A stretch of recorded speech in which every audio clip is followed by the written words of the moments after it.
Occult Confessions is brought to you commercial-free through the generous support of our patrons. Visit occultconfessions.com and click on Donate to help keep the history of the occult on the digital airwaves.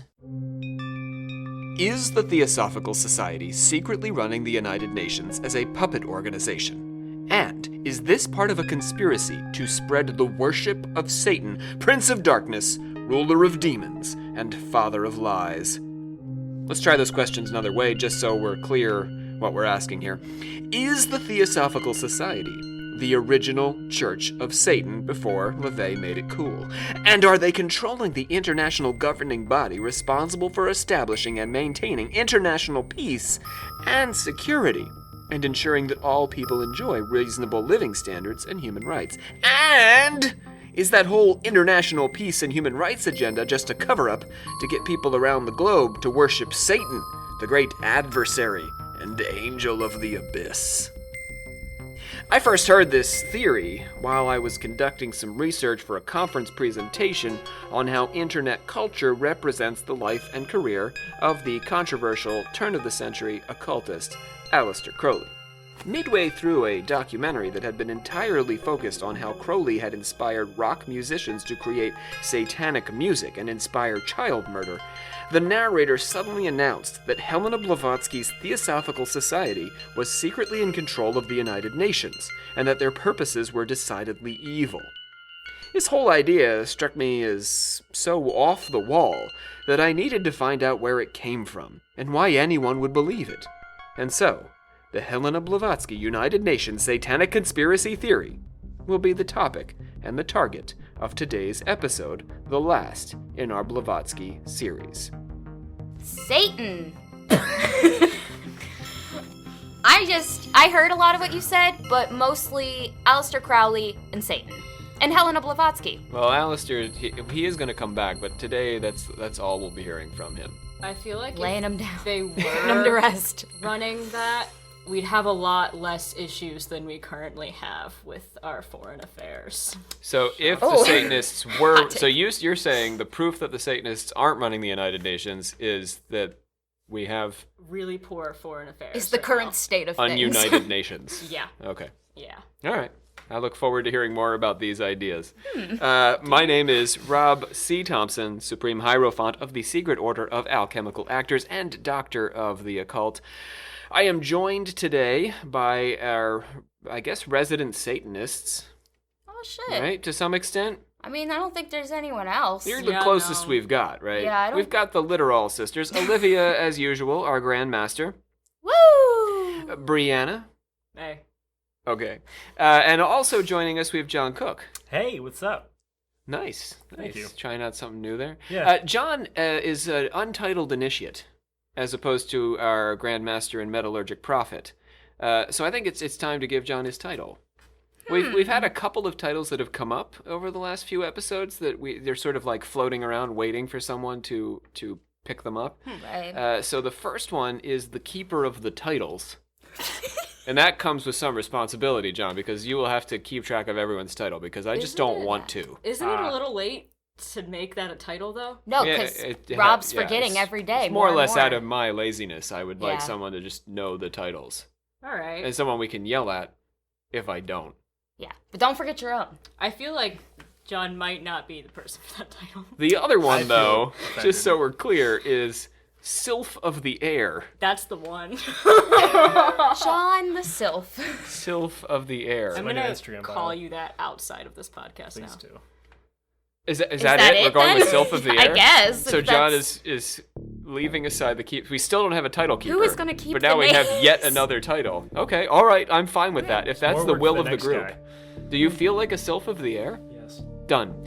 John. Do you ever feel like a Sylph of air? No. Is that copyrighted?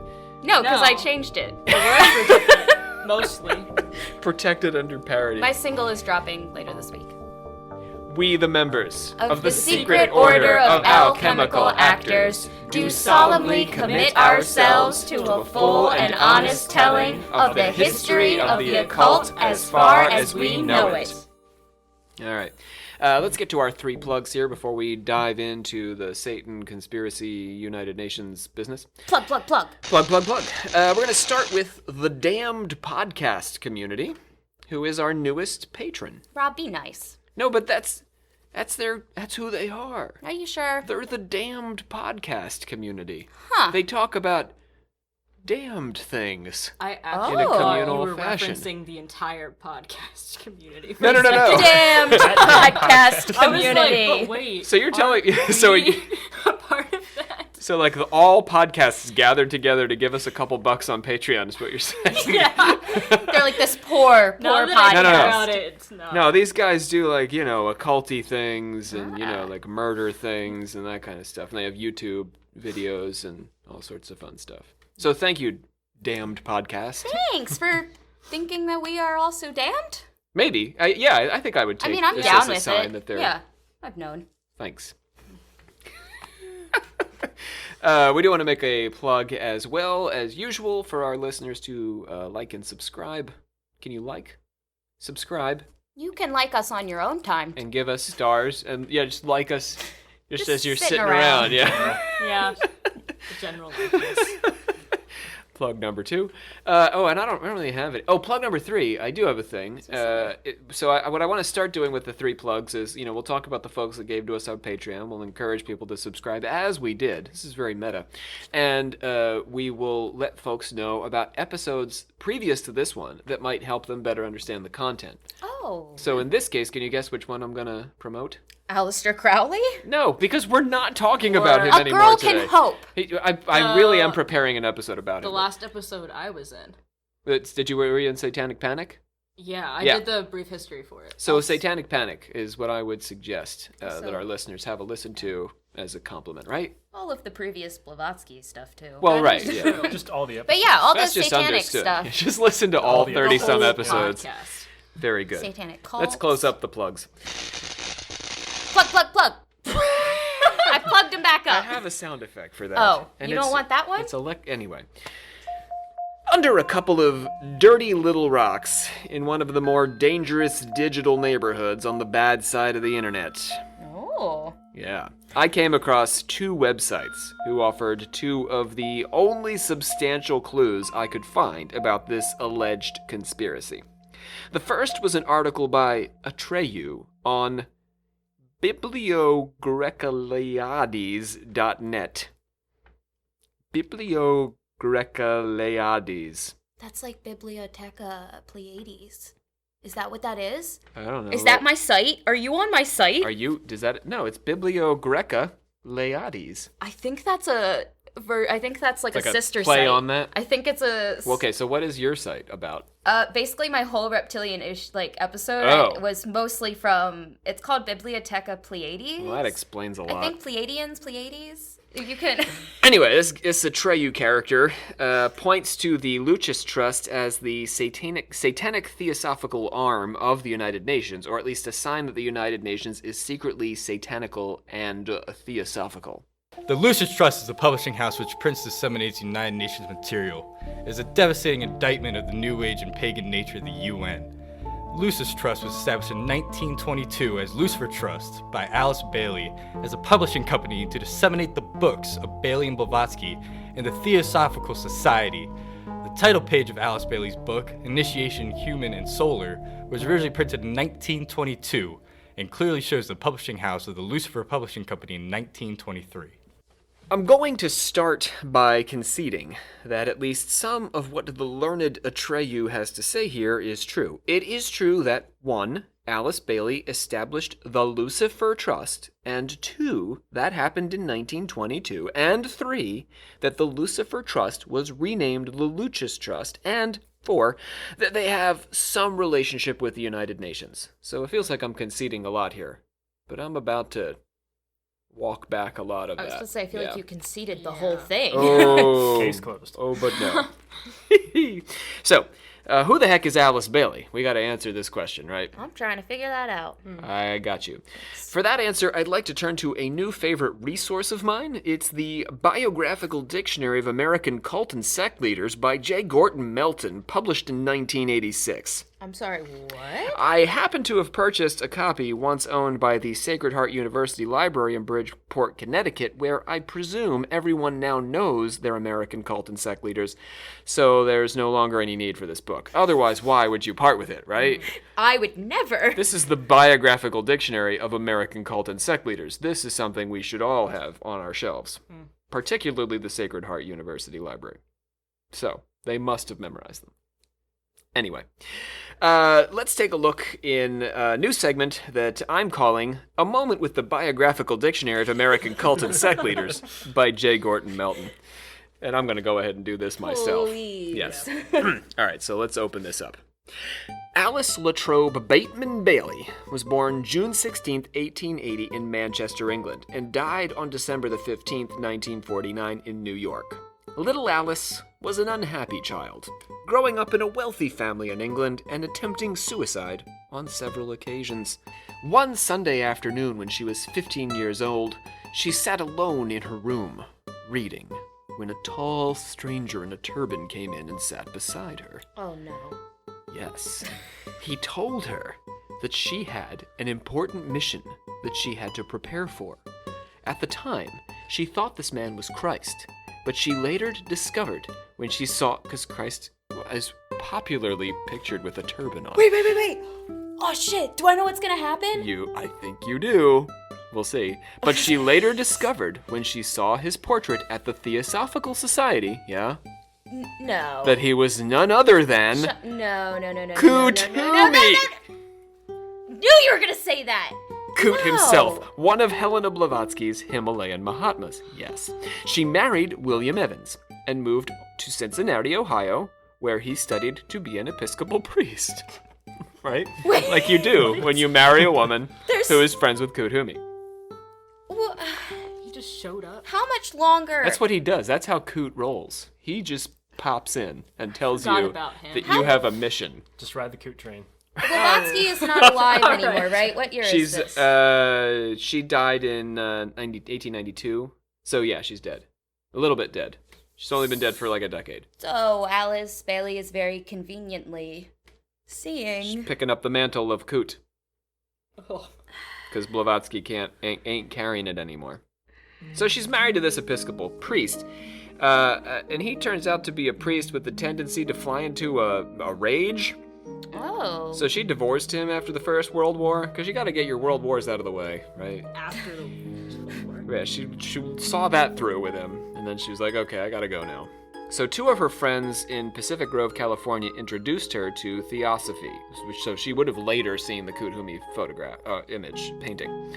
Oh, she hasn't seen it. Right, but Oh. so she met the guy when she was 15, but then much later she saw the portrait and was like, oh, that's my guy. She thought it was Christ for all this time. Christ in a turban. So, in 1917, she moves to Crotona, which is the Society's American national headquarters at the time, and becomes the editor of the Theosophical Society's periodical The Messenger. She also meets her future husband, Foster Bailey, who happens to be the TS's secretary.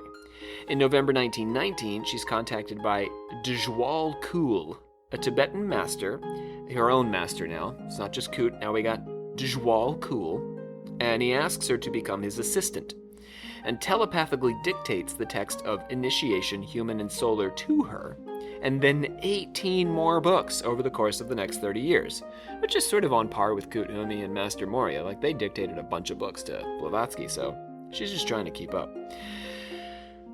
Alice and Foster are dismissed over internal fighting within the Theosophical Society, and they go on to form the Lucis Trust and publish Alice's works through them. Husband and wife also found what's called the Arcane School to train disciples, and in 1932, she turns toward forming groups focused on promoting a unified world civilization and a world religion bringing together East and West.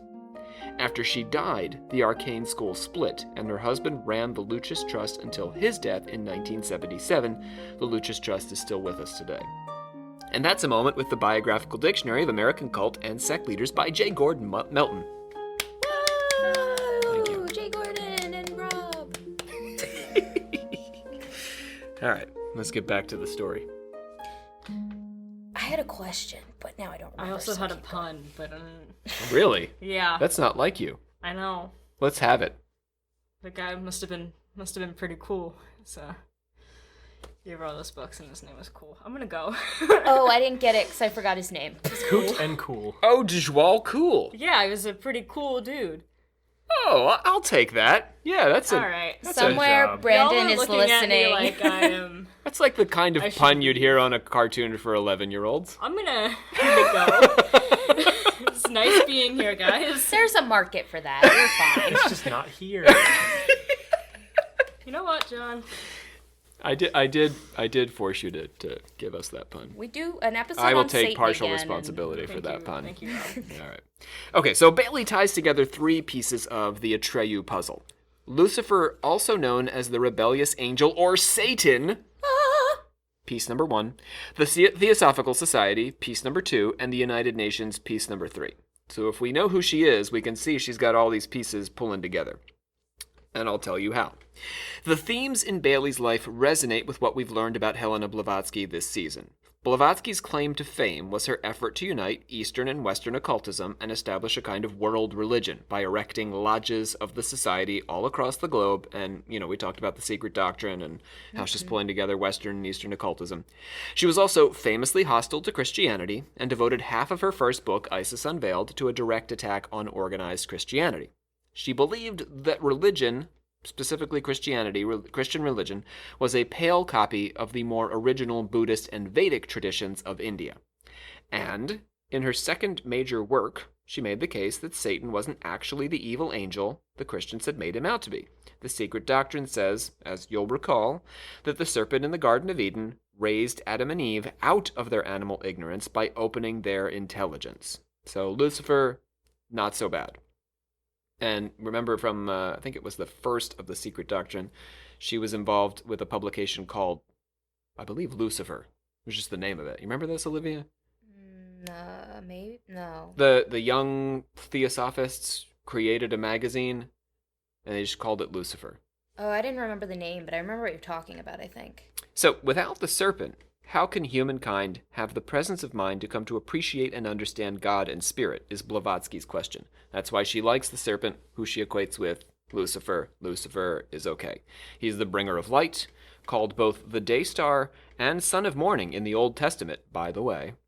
And so Blavatsky called that London magazine Lucifer. Oh, good for you. Yeah, that's right here. Oh.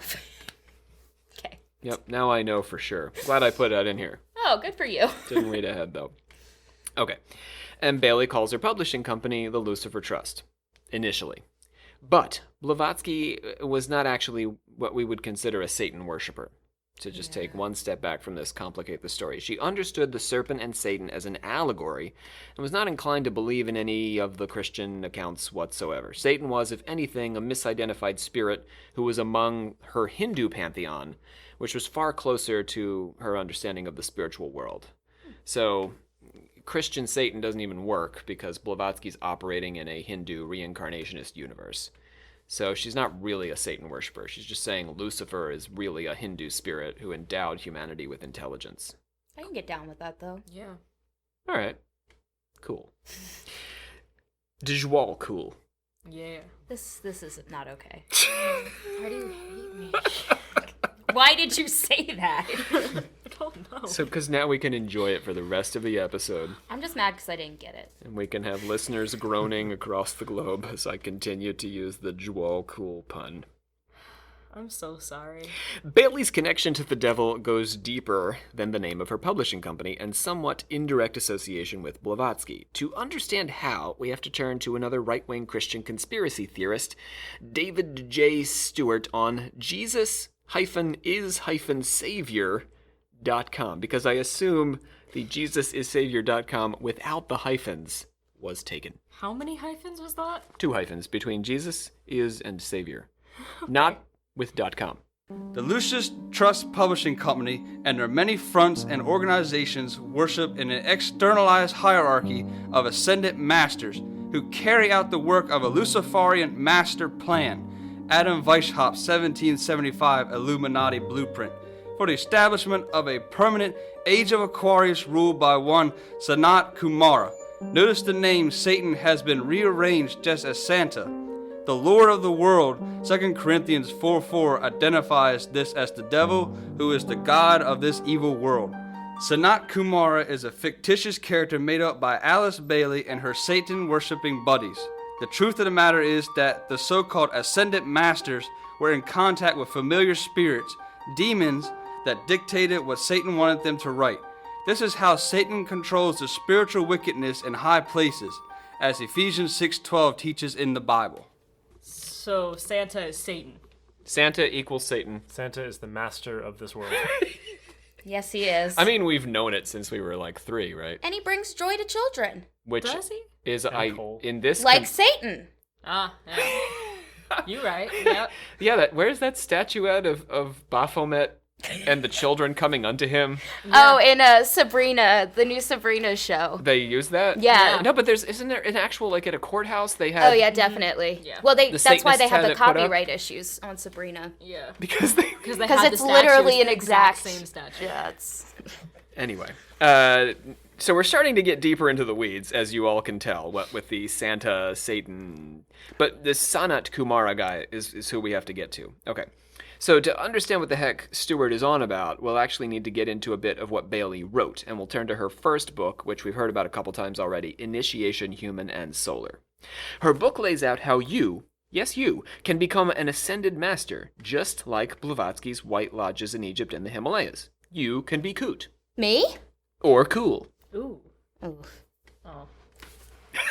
John is making this face. I was gonna say You- cool. I was gonna say. You're going to say or cool. cool. Oh, John's getting into the game now. Thank you. He's joining the cool game. Yeah, he is.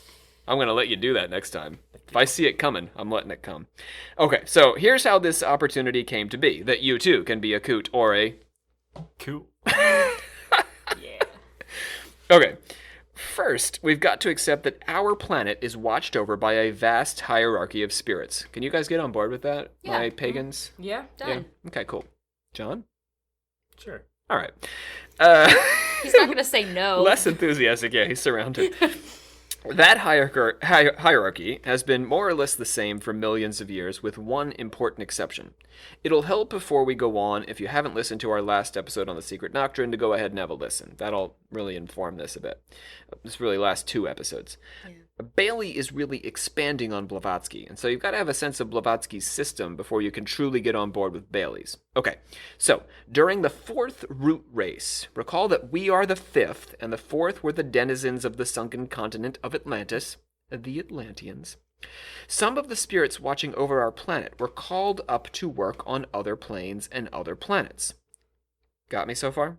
Yeah. The hierarchy then all moved up a rung to fill in their places, leaving the bottom rung, the 5th rung of the sometimes physical, sometimes etheric masters open. So the masters like popped off to other planets, and then everybody got promoted. And we have a bottom rung with openings available. Okay. All right. What is this business model? Yeah. I like it. The Lord of the World's Brotherhood, the name of the organization of spirits that, was, I guess, running all this, the business, the corporation, if you will. What's the corporation called? The Lord of the World's Brotherhood. TM. Decided to close the door between animals and humans so that animals could no longer spiritually evolve to reincarnate as humans for a little while. Because that's going to have to happen eventually. We've all got to work our way up. And they opened the door for us humans to rise to the level of ascended masters.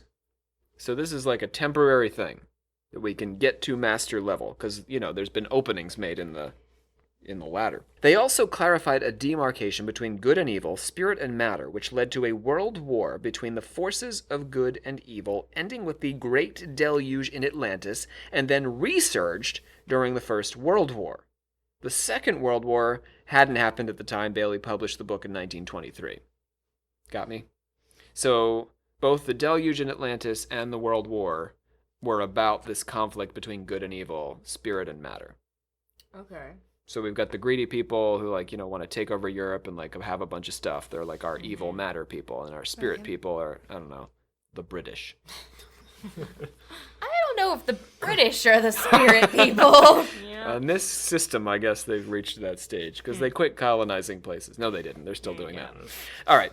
Our planetary Blavatsky definitely wouldn't have gotten on board with the British being the... Yeah. Anyway. On every side in that world war, two groups were to be found. Those who fought for an ideal as they saw it, for the heights that they knew, and those who fought for the material and selfish advantage. In the struggle of these influential idealists or materialists, many were swept in who fought blindly and ignorantly, being thus overwhelmed with racial karma and disaster. Our planetary evolution is split into 5 tiers. So many tiers here in hierarchies. Okay, there's the devas or the angels, number 1, the humans below them, the vegetables below them, the minerals below them, and the elemental spirits below them. Do you mean actual vegetables? Yeah. I guess. Huh. Plants. Where are the fruits?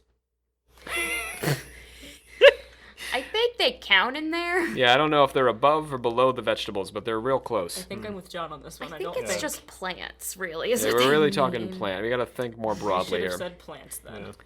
With each initiation, says Bailey, the horizon enlarges, the vista extends, and the comprehension includes more and more until the expansion reaches the point where the self embraces all selves. So as you move your way up this 5-tier hierarchy. Masters exist in the 5th kingdom, but refuse to move on. So that first, top of things. Committing themselves to elevating the life forms on this planet. So they're sort of like bodhisattvas. They've achieved understanding, but they won't leave us all because they're going to guide us. Aw. These are the elder brothers of humanity, and they direct the mineral kingdom. Okay, so they direct each of the kingdoms. Are you ready for this? They direct the mineral kingdom to learn to build forms. So I guess... You become a crystal. yeah, there you go. Or like, You become a crystal. a sand castle. You are salt now. Yes. Joining together of things to make other things. The vegetable kingdom to learn to respond to sensation. What does that mean? Like plants react. Yeah, they learn to They'll feel things. go away from the sun or towards, or not go away. Yeah, or go away or towards. So as their sensation builds, the vegetables become more toward the animal human. Instill a sense of purpose or hereditary instinct, there it is, in the animal kingdom. All right. Reproduction? Is that what you mean? Yeah, okay, I think that's part of the deal. But, also, Like, purpose. yeah, survival stuff. Like Yeah. instinct. Nah, just reproduction. And help humanity to blend and further each of these goals. So humanity is like an aggregate of all of these things. We are both trying to build more form, trying to be more sensational, sensible, Sensei. What has happened? to develop our senses, is what I'm trying to say, like vegetables. We're trying to have a clearer sense of purpose and a deeper connection to our hereditary instinct. I kind of like that. Yeah. There's Yeah. something kind of poetic about it. So, to enter the 5th kingdom of the masters, the human develops a perfect love wisdom. And there's also 6th and 7th kingdoms, by the way. And in those, the being identifies with the will and purpose of God, or what she calls the Logos, the Word of God. Ordinarily, beings exit the planetary scheme after ascending to the 5th kingdom, but some beings choose to remain to help others, as we said, on their way up, to transmit the will of the planetary Logos. Our masters and etheric planetary spirits run our planet from behind the veil. Oh, the veil, okay. Yeah. I gotcha. The veil separating us Yeah. in this material world Yeah. from them, who are still have a foot in, But, like, and also out. yeah. Humankind is meant to identify with the planetary Logos and realize its particular force and energy, which were withdrawn during the Atlantean period and will not return until humankind achieves a synthesis and brotherhood working together rather than against each other. So our connection to those higher spirits has been pulled back. So the Atlantean period was the last time we had that. Blavatsky kind of talks in these terms, right? And we've got to get along and love each other, Is it? Yep. and it'll come back. Sure. I don't know if this is dumb, but is this leaning towards Age of Aquarius shit? I think the New Age concept is all baked into Okay. Theosophy, yeah. You can't imagine the New Age without Theosophy. Yeah. Which is both Blavatskyan, and now here's, American Bailey interpreting it in her own terms. She's not going to be the only. I mean, there's a lot of people that interpret Theosophy later, Besant and all these folks, but here's Bailey's version. And, we get to talk about her because there's this conspiracy behind her. Man is as yet too selfish, but there is no cause for discouragement in this. Group consciousness is already somewhat more than a vision, whilst brotherhood and the recognition of its obligations is beginning to permeate the consciousness of men everywhere. This is the work of the hierarchy of light, to demonstrate to men the true meaning of brotherhood, and to foster in them response to that ideal which is latent in one and all. All right, let's get back to Lemuria, shall we? I love it. Ape hermaphrodites. With one eye. Ape-maphrodites. Hermaphrodites. I don't like that. We'll keep going. The concept was really from you. Yeah, I did like it. I lied. During the Lemurian period, 18 million years ago, quote, Sanat Kumara, the Ancient of Days, the Lord of the world, came down to this dense physical planet and has remained with us ever since. Aww. Yeah, what a nice guy. Bailey is being intentionally provocative here. Many Christians believe that these titles refer to the devil, and by that I mean Ancient of Days, Lord of the World. Got me?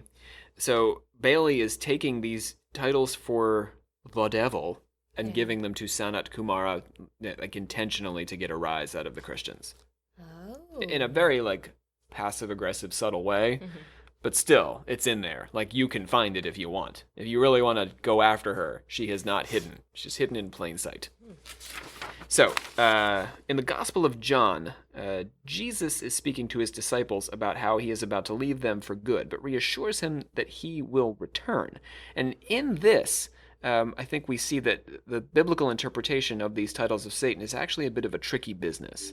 Ye have heard how I said unto you, I go away, and come again unto you. If ye loved me, ye would rejoice, because I said, I go unto the Father, for my Father is greater than I. And now I have told you before it come to pass, that when it is come to pass, ye might believe. Hereafter I will not talk much with you, for the prince of this world cometh, and hath nothing in me.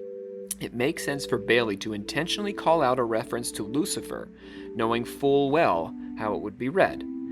Bailey, following Blavatsky, does not identify Sanat Kumara as an incarnation of evil. In fact, he's the opposite. She says that he is, from a human standpoint, sinless, and was unable to assume a physical body, so he functions purely in his etheric spirit, like those earlier spirits, the Lemurians and before. He is the greatest of all the avatars or coming ones, for he is a direct reflection of that great entity Avo, lives and breathes and functions through all evolutions on this planet, holding all within his aura or magnetic sphere of influence.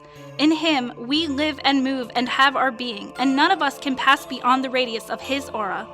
In the Theosophical worldview, Sanat, as an angel or deva, is an extension of God, who has not fallen, but rather given of himself to aid the world, as opposed to Lucifer.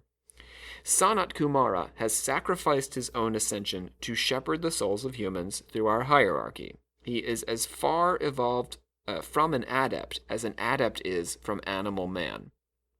You got me? So that's how high up he is on the spectrum. Oh, okay. The adept is that much more evolved than the human. Yeah. Sanat is that much more evolved than the adept. So it's like double human in evolution. Yeah. Yeah. So, while both Bailey and her Christian detractors were talking about Satan, they understood Satan in profoundly different ways. Satan is not a tempter to evil, nor even is he an allegory for self-oriented left-handed magic in the tradition of the Church of Satan, which we discussed a while back. He is, in fact, self-sacrificing and devoid of sin. So this is even not falling nicely into a Satanist definition of Satan. No, not at all. And it changes the conversation quite a bit. Both groups are looking at the same thing. We've got our fundamentalist Christians looking at Sanat Kumara and saying, Satan. And we've got Bailey looking at Sanat Kumara and defining him in a way that is not Satan. So let's see if we can better understand this by way of a metaphor, shall we? Here we go. This is all me. So if you don't like the metaphor, you can blame me. Love me a metaphor. If you don't like the pun, Brianna, me, metaphor. Thought you were gonna take some of the blame, Rob. A little bit. Okay. Imagine a rainstorm working its way up the coast. At the southern end, the soil is dry and a farmer has been praying for water for his crops. When the storm arrives, the farmer blesses the rain and is grateful. His livelihood has been saved. Further up the coast, at the northern end, the soil is saturated. The streets of the village flood. Cars and cats are washed away and people drown. The villagers curse the rain for smiting them. It is literally the same storm, but it's experienced two different ways. Yeah? The Christian conspiracists might take this even a step further and suggest that the rain in our metaphor has intentionally sought their destruction. Satan, read as a bringer of knowledge and lord of this material reality, cuts both ways. Knowledge can be a path to spiritual enlightenment or a path to destruction. Life can be suffering, it can also be joy. When Bailey or Blavatsky choose to see the joy and enlightenment side of the coin, they can't be accused of being Satanists. They aren't concerned with the greed, evil, and suffering on the other side of the coin, and do not feel those aspects are worthy of worship. So they're really being blamed for celebrating the villagers drowning and losing their cats. But they weren't on board with that in the first place. Yeah. They were just seeing the farmer in our metaphor and praising what happened to him. Okay. Do you see? Yeah. So Sanat Kumara is the head of 7 Kumara, the other 6 working his will across the planet. See, this is where you start to lose me with all this. Too many Kumaras? You just need one. Well, he's the Sanat Kumara, just like we have both the Brianna of the literals and the Olivia of the literals. Okay, but one of those is more important. I'm just kidding. Just kidding, I love you. Also true here. Oh, hot take. He's the head of the 7. Oh, I was born first, sorry. They are joined by a... We should photograph Bree's face. She's like... Thank God this mic is blocking her face from me. Oh, I could see it clearly. They are joined by a wider brotherhood of light that exists in both physical and etheric bodies doing the will of the Lord of the world, Sanat.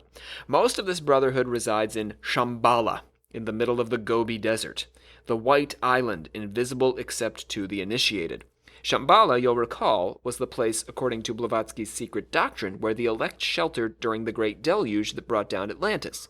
Oh, that's why that... Okay, yeah. All right. A few masters, presumably Kuthumi and Master Morya, although probably some others as well, live in the Himalayas, all connecting things together. All of these are working for the enlightenment of all beings on Earth. Spiritual evolution is a kind of inevitability. We're all going to evolve over time, but Sanat Kumara came to Earth to stimulate it and keep it moving along, jump-starting the spiritual triad in the lower human. That's really interesting. All right, so Bailey elaborates on Blavatsky, see if I can explain this a little bit, by defining a fourfold lower man. We have the physical body, the life force, the astral or emotional body, the germ of mind, and a spiritual triad of the higher man, which is your will, your intuition and wisdom, and what she calls your higher mind.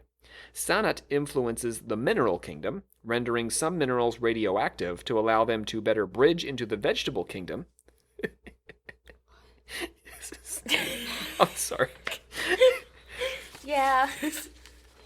Yeah, he radiates the minerals So they can... evolve. Become a tomato? Yeah. It's a fruit, not a vegetable. But they're the same. John needs us to talk in terms of just vegetables. His food pyramid is very, set in stone. But wait, there's more. Sanat also facilitates a chemical change in the vegetable kingdom so that they might change into the animal kingdom. So that's a chemical thing rather than a radioactive thing. Tomato becomes a cat. Right, if you just add a little sulfur. Ooh. I don't know. Something. I don't know about Well, but I mean, really, the minerals in the soil, right? Yeah. Can There's some maybe they science. grow tomatoes. I don't know that it turns them into monkeys or anything. So, monkeys are way up the pyramid. Okay, so. Don't we have shared DNA with bananas or something? Well, there you Isn't that a go. thing? So maybe it? Bailey's right. We're laughing here. Did I just hot take that? I might have just made that If up. we actually I don't know anything about this. This is out I feel of like my... I've read that. If Y'all this can is tell true, me if I'm wrong or not. then it's possible that we've evolved from bananas thanks to Sanat Kumara. Tell you It's that possible. potassium. Which is a fruit, John. Thank you. Just want them to get their due. Don't want to leave the fruit out of this. All right, individuals who have ascended to adept status since the opening of the door include Vyasa, Jesus of Nazareth, and Krishna. Yeah. Lesser initiates include Paul of Tarsus and Martin Luther. Oh, okay. Yeah, he gets to alright. the party. Vyasa is the author of the Mahabharata, for those of you who are not familiar with Indian epic tales. It would seem a surprise that Jesus would be there at all, given the attitude of the far-right conspiracy theorists who are so upset about Bailey's theories, but Jesus is a master, and according to Bailey, has been reincarnated as a Syrian man. In 1923, Jesus of Nazareth was wandering Syria with a bunch of disciples, which, if we're being honest, if Jesus was really reincarnated in Syria, it's pretty much what we'd expect him to do, right? So it checks out. I don't know, Rob. It's a little... That's too much for you, huh? Just a You were bit. on board with the minerals evolving, but... Oh, yeah. Yeah, no, that's Tomato fine. cats okay, are fine. but Jesus But, living in Syria in 1923. That's just a Too titch, much. A titch Titch- too, a too titch. far. We've titched her off. Oh, no. The six Kumars... Aren't you guys glad you joined me for the Satan conspiracy episode? You thought it was just going to be like all like fun Christian right versus Satan things, but no, we have to go through all this hierarchy stuff. I and- love it. I do. Back to the Kumara. The six Kumara who serve Sanat Kumara. They're divided into two sets of three because it's not complicated what in enough. the hell? Yeah, Theosophists really love this stuff, and let's be honest, occultists love It's this like stuff that too. race stuff all over. They again. love all the categories I'm and so breaking things confused down. on these numbers, the hierarchies. You don't even need. Who's there? Don't just let it wash over you. So, the first set of the six manage exoteric forces in the world. The second set manages the esoteric, still unknown forces, and they move in and out of exoteric and esoteric roles according to the cycles of astrological conditions. So our six masters sort of are cycling according to the stars, in and out of dealing with the world and dealing with the inner secret occult stuff. Other devas or angels work to adjust karma, racial karma, national karma, group karma, and individual karma. 5 karmas. That's a lot of A karma. lot of karma. Yeah. Ooh. So from your personal karma all the way up to like the karma of the world. That's too much karma to fix. It's a lot of karma. The Manu, Noah, and other mythological roots of the survivor of the Great Flood is the chief of the group karma set. Jesus oversees the racial set. He's the Lord of Love, as the Buddha is the Lord of Wisdom, and his reign dates to 600 BCE. Yeah, all these guys are in the mix with the Sanats and the Kumaras. Okay, just the Kumaras. Sanat's just one of them. Jesus is in charge of the racial karma? Yep, Jesus Yeah, I think is we your... all three are Yep. very confused about that one. I don't think there's an explanation. That's just how it is. He just got handed that one? That's his job. It's his His job. dad didn't you help got to him do your out? job. Not really. No nepotism? You Well, didn't he's also got Buddha to compete with and Noah. that is hard. They are distinguished by a knowledge of the power of sound. This final fact is the basis of that aphorism, which states that all true occultists are distinguished by the characteristics of knowledge, dynamic will, courage, and silence. To know, to will, to dare, and to be silent. Knowing the plan so well and having clear, illuminated vision, they can bend their will unflinchingly and unswervingly to the great work of creation by the power of the sound.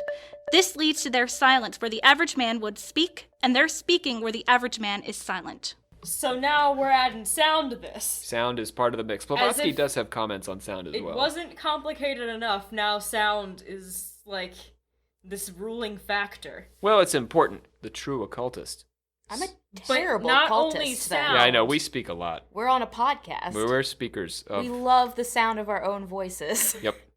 But apparently silence counts as sound. Only when you are... The average man would speak. I don't think average men would Wait. speak in these circumstances. Average men don't podcast. Right. So, Wow. so if you're silent when one would normally speak. Brianna's still trying to Right. Then you are the true occultist. And if you speak when others would be silent. So like, what Just if yell when you're nothing's just going on. talking to me, Rob, in class, Uh-huh. and I just don't respond to you and I just stare at you? Then you are a true occultist. All right, that's what Yeah. I'm doing from now on. I Just look gotta forward go to against that. the norm. Yes. And when I look at another student and ask a question and you respond, then you're still a true occultist. Yes. So you have to talk when I'm not addressing you. Yes. That is a terrible already interpretation. Brianna's Oh, just no. gonna start staring at tiles on the wall and saying comments in class. Just to be clear, this is a terrible interpretation of what I'm Bailey very is saying here. confused right now. All right. So the Satan theory is pretty well disproven in my opinion, right? So far we've got to part with the Satan theory because my metaphor pretty much blows it up. Goodbye, Satan. They're theory. right that Blavatsky and Bailey take a much brighter view of the Ancient of Days, Satan. But they're wrong that they worship evil and seek to spread wickedness from high places, because they don't conceive of the Ancient of Days, father of lies, as evil. Now, as for those high places, even if Bailey isn't a Satanist, is it true that her Theosophical Lucis Trust controls the UN? Or are they the UN's publishing house controlling what and how information is disseminated from the international body?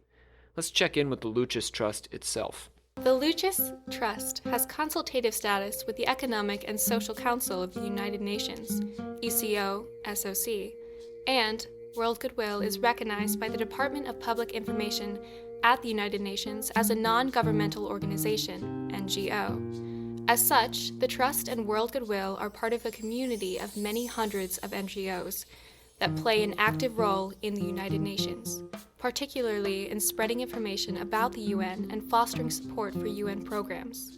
Since their inception, Lucis Trust and World Goodwill have given their support through meditation, educational materials, and seminars, and by highlighting the importance of the UN's goals and activities as they represent the voice of the people and the nations of the world. I forgot we were talking about the UN, honestly. I forgot that's what we were here for. That's the beauty of Alice Bailey. I got so caught up in... Once you start down the Alice Vegetables. Bailey road, I was stuck on the sound. I still am. That just happened. Yeah, I know. It's fresh. But it'll took a stay lot. with you for a while. All right. So the Lucis Trust doesn't actually sound like the power behind the throne. They are involved with the United Nations as an NGO partner, but they're one of hundreds of NGO partners. It also doesn't sound like they're coming into UN meetings and dressing everyone up in robes and handing them daggers and conducting dark rituals for the overthrow of the world by the powers of hell. Man, I wish. Not Goats. yet. Not John holds out hope. But let's suppose that this is just a smokescreen, right? This is the perfect conspiracy theory. So the Lucis Trust is like, all we do is publish Alice Bailey's books, and we're this NGO, and we're one of many NGOs. The Lucis Trust, let's follow this theory, is trying to throw us off the trail. They're the publishing house of the UN, says Atreyu. Very significant and powerful. Except that they aren't the publishing house of the UN. They are a publishing house. That's true. But an incredibly limited one. They publish a magazine of esoteric philosophy and, can you guess, the complete catalog of Alice Bailey's books. And that's it. The publishing house of the UN, from what I've been able to tell by researching down their publications, is United Nations Publications. That would maybe make Yeah, sense. yeah. Not the Lucis Trust. So sorry, Atreyu. Swing and a miss. The occult conspiracy is nothing new, and we can trace it back through the Rosicrucians and Knights Templar into the ancient world when Dionysus punished Pentheus for refusing to believe he was a god. Now that we've discovered the basic irrationality of this conspiracy, the last question for us is, why does it exist in the first place? Rob, why does it exist in the first place? I should probably not answer. I should keep silent now because, Oh. yeah. It's too late. Yeah, I've got this whole podcast and all these people are listening. I've got to answer my own question. In his excellent book, Empire of Conspiracy, the author Timothy Melly points out that most conspiracy theories stem from a fear about the loss of individuality. I'll quote directly from him briefly. He says, "Conspiracy theory arises out of radical doubt about how knowledge is produced and about the authority of those who produce it. It develops from the refusal to accept someone else's definition of a universal social good or an officially sanctioned truth." You guys all right with that so far? I think so. If I heard correctly. Sounds good. Radical doubt about how knowledge is produced. and about the authority of those who produce it. So don't tell me what to think, right? Yeah. Professor Man, book man with your thoughts. Yeah, Rob. Controlling me. It's a refusal to accept someone else's definition of a universal social good. Yeah? So this is a universal good, says the United Nations. The United Nations represents a threat to a certain segment of conservative Christianity that is best reflected in Blavatskyan theosophy. Let me do the transitive property here. The United Nations is Blavatsky, and Blavatsky is evil, therefore the United Nations is evil. This is how the argument goes. You got me? Yeah. But why would these conspiracy theorists want to believe this? Blavatsky broke down the barriers between East and West. It should start to dawn on you now, right? Yeah. Privileging Hinduism and Buddhism over Christianity. She helped to rescue Indian traditions from Christian missionaries and promote Eastern religion to a Western audience. She believed, as did Bailey after her, in an underlying world religion, just as the United Nations believes in an overlying international social and political order. Such an order demands a kind of postmodern take on tradition and belief. That all these different traditions and beliefs, including conservative Christian traditions and beliefs, are valid in their own way. So conservative Christians have to share the playground with Hindus and Buddhists and Muslims.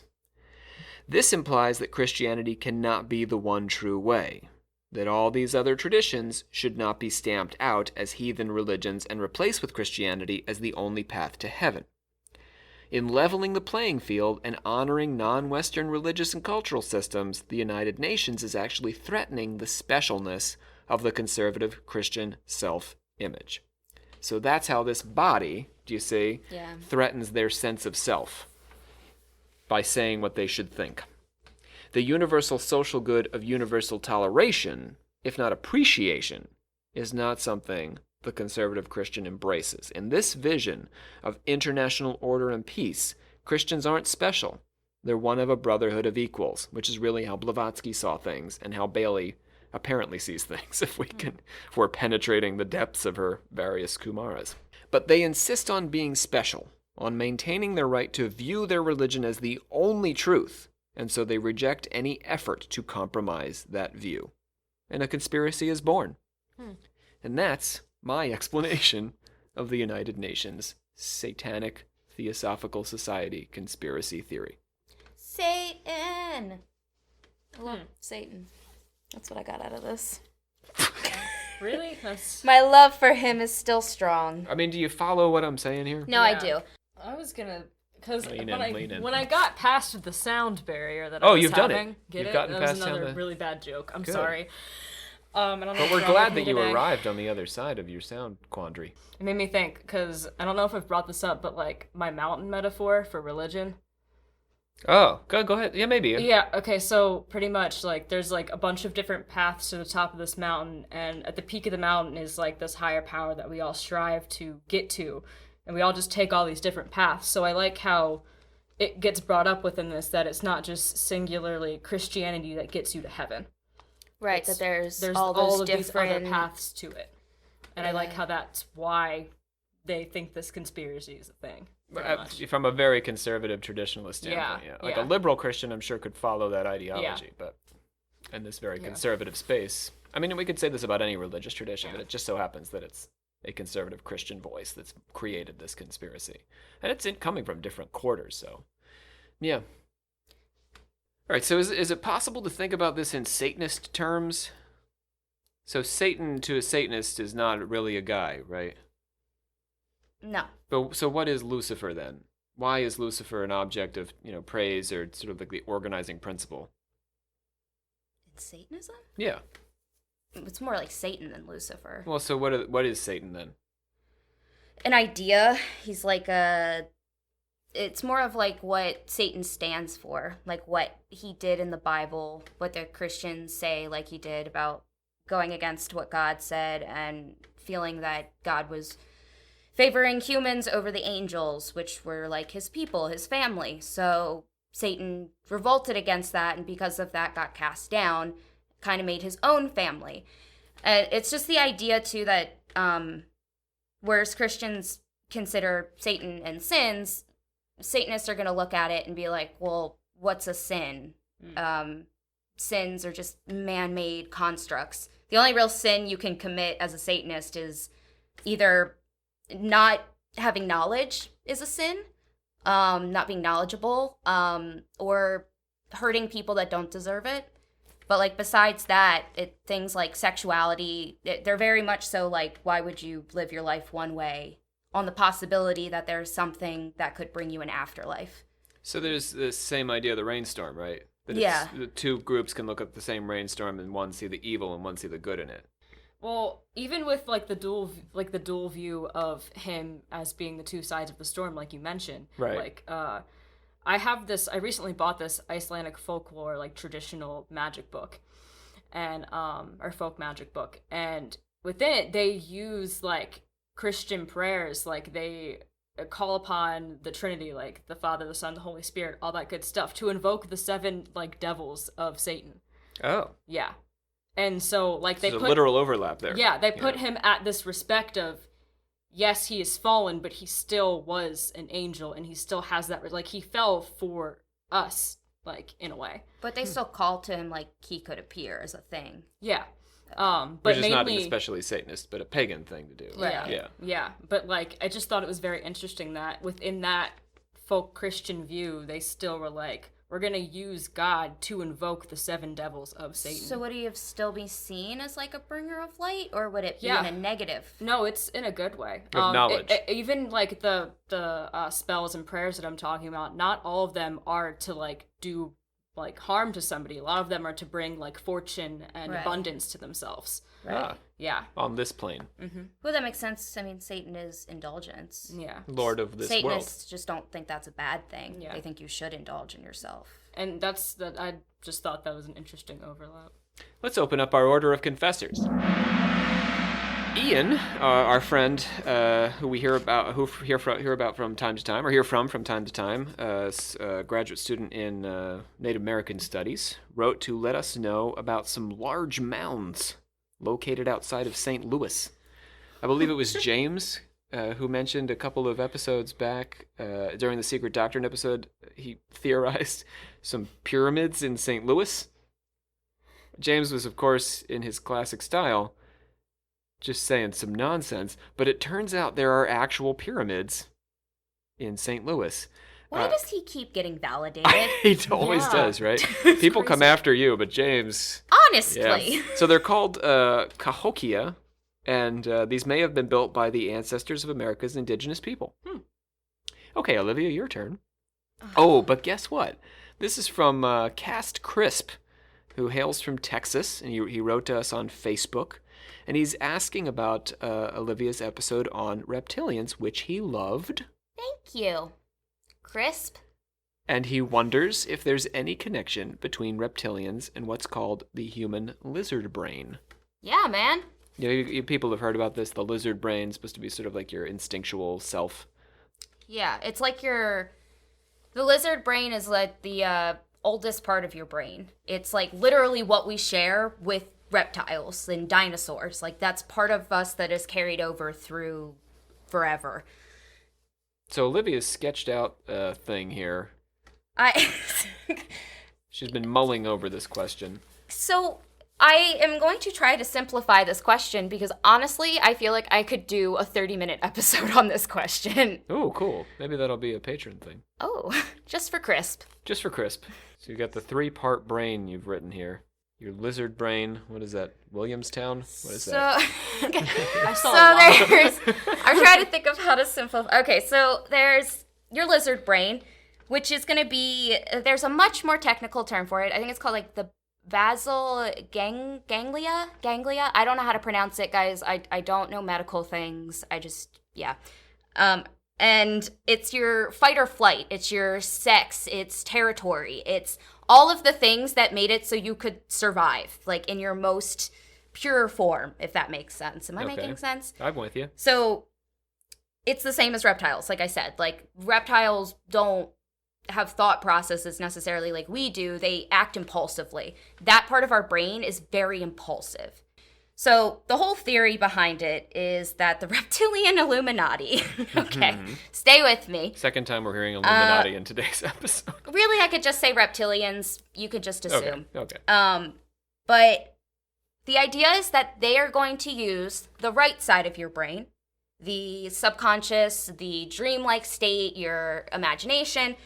They're going to use that part to manipulate the left side, which is really what we only truly understand. Does that make sense? Am I wording that right? So your logic, your education, the science. So the idea is that the things that we think are not our own. So they use media and To operate on our rational brains. All the various things that speak to us in a rational way. Yeah, so we see a billboard and we might be okay with how we look, but if we see a billboard of a super skinny model, all of a sudden we're like, oh, I need to go do this. Do you know what I mean? So is that rational or is that like the subconscious? So the lizard, how does the lizard brain fit into this? Well, then you start to also, because that's your impulse. Okay, so the lizard brain is what they're really operating on. Well, the idea is they want to split all of the parts of your brain apart. Oh, and get your I lizard didn't say brain that part. functioning They separate want to from the split rest. your right and your left hemisphere completely, and then also be able to... The idea is if they could just control the reptilian lizard part of your brain, we'd be completely controlled. Let's bring this episode on home. Crisp, we'll talk. Olivia, speak the words that get us the heck out of here. What if I just kept doing this? No. It's been a hard enough day, what with all the Sanats and Kumaras. I hereby adjourn and declare closed the secret meet. Oh! It's a public meeting, so you're back to it, because you got all in your lizard brain. It's a public podcast They've meeting taken me. of... I hereby Oh, here we go. adjourn and declare closed this meeting of the secret order of alchemical actors until such a time as we get together and do it again. All right, we had a number of voices in today's episode. We had Nick Ross, we had Sean Priest, we had Savannah Verrett doing Alice Bailey. We also had Abby Cook in the mix. So, thanks to our voice actors today. And joining us in discussion, we've got our Grand Master, as usual, Olivia Littoral. Woo, that's me. Answering all the questions. John Cook, our newly dubbed Sylph of the Air. So. And our metallurgic prophet, Brianna Littoral. Yeah.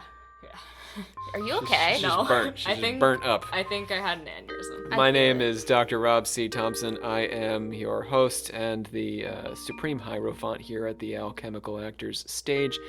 This episode was recorded, as most of our episodes are, at Chesapeake College on the Cadby Theater stage. We thank you so much for joining us. This is the conclusion of our Blavatsky series.